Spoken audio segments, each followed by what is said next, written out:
Hey everyone, and welcome back to the channel. So today, let's take a look at the 2027 BMW 530i xDrive. This model is finished off in Alpine White, and with options, MSRP is just shy of $74,000. This has the M Sport, the M Sport Professional, and Premium package, along with a few other options. So it's very nicely spec'd for this luxury sedan. So let's start off with what this is powered by, which is the 2-liter inline 4-cylinder turbo. It's also paired with that mild hybrid system and the 8-speed automatic, pumping out 255 horsepower at 295 pound-feet of torque. This model is all-wheel drive. It'll do 0 to 60 in around 6 seconds with a top speed up to 155 miles an hour. Now with the M Sport package, it provides it with a lot of the gloss black accents, where this also has the illumination for the surround for the grille. There's a forward camera, sensor for distance pacing, even active grille shutters, so those will open to provide cooling when needed. You'll notice all of the parking sensors, a dark housing for the LEDs, more active grille shutters in that lower section, and really nice contoured lines to give this a muscular but luxury focused front end.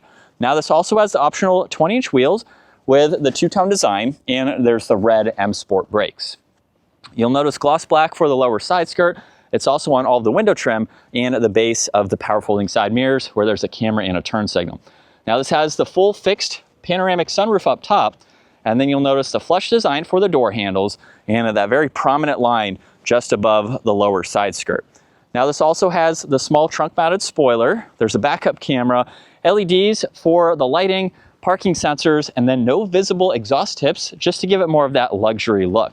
Now, in order to gain access to the cargo space, you can use the key fob, the control underneath, or just kick your foot right under the middle, and you have the hands-free option. Now, the 5 Series has a pretty good amount of space in back. There's no storage under the floor, but you have storage bins on both sides. You can fold down the back seats as well for more storage, and there's also some tie-down hooks too. And then you do have physical buttons up top to close and lock the vehicle. Now, while this does not have proximity door handles in back, there are several settings that you can use in order to walk up to the vehicle and all the doors automatically unlock. When you walk away, they will lock. So you don't have to grab the key fob if you have those settings correct. Now this is also paired with the burgundy interior, Harman Kardon for the audio, there's storage and some brushed accents.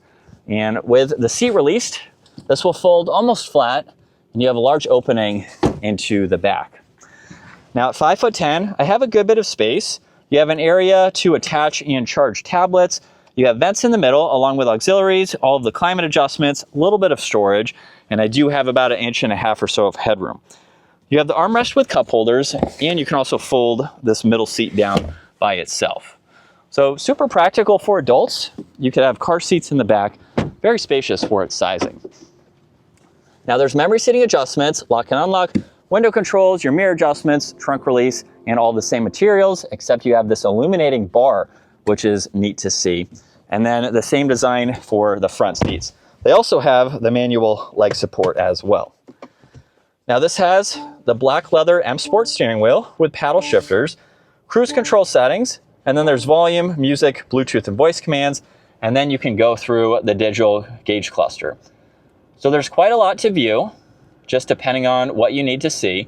This model is also equipped with the augmented reality, so you can pull that camera system up as needed, and then you can even get into your layout too.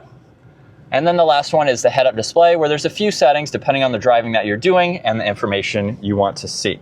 Now there's a control for the vent, along with headlights, another control, you can shut the headlights off, and then with the rest of the infotainment system, everything in the lower section is fixed.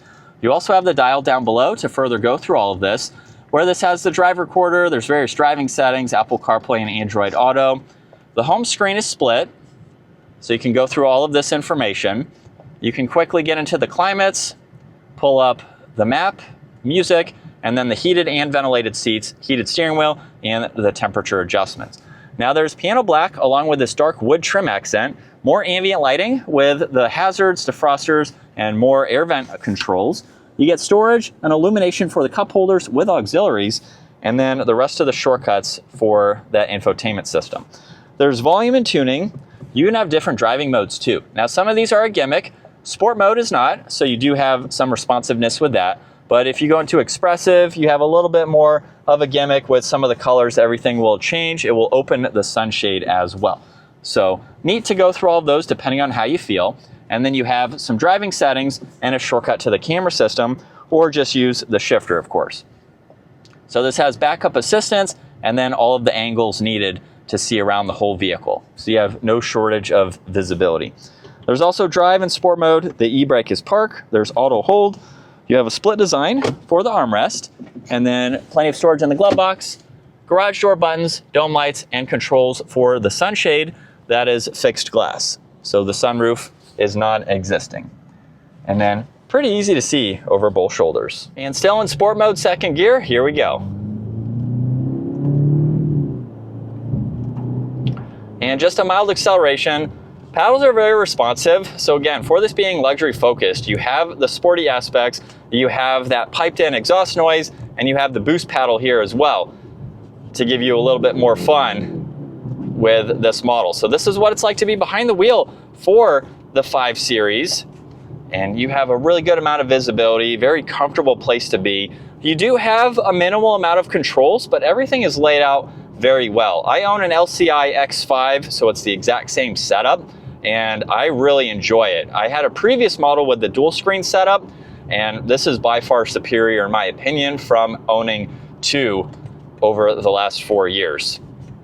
But if you're looking for a luxury sedan, this is a great option to go with. I'd say there's an adequate amount of power for this 4-cylinder. With that hybrid system in the background too, it's a very small system, but it gives you a little bit smoother acceleration. It's not a hybrid necessarily in terms of having that EV in the background. Sometimes it'll kick in, but it's mainly just for the smoother acceleration, a little bit more power, a little bit more efficiency overall. It's not like a plug-in hybrid where you have the EV system by itself, but it's a nice small assistance to see for this latest model.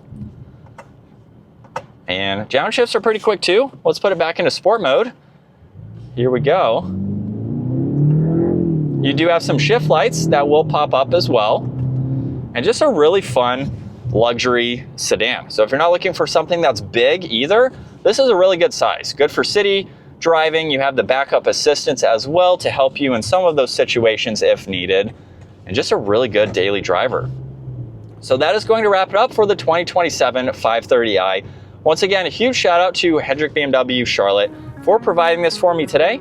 Take a look at the website, give this video a thumbs up if you enjoyed it, and consider smashing that subscribe button so you can stay up to date with our daily uploads. I will see you all in the next video.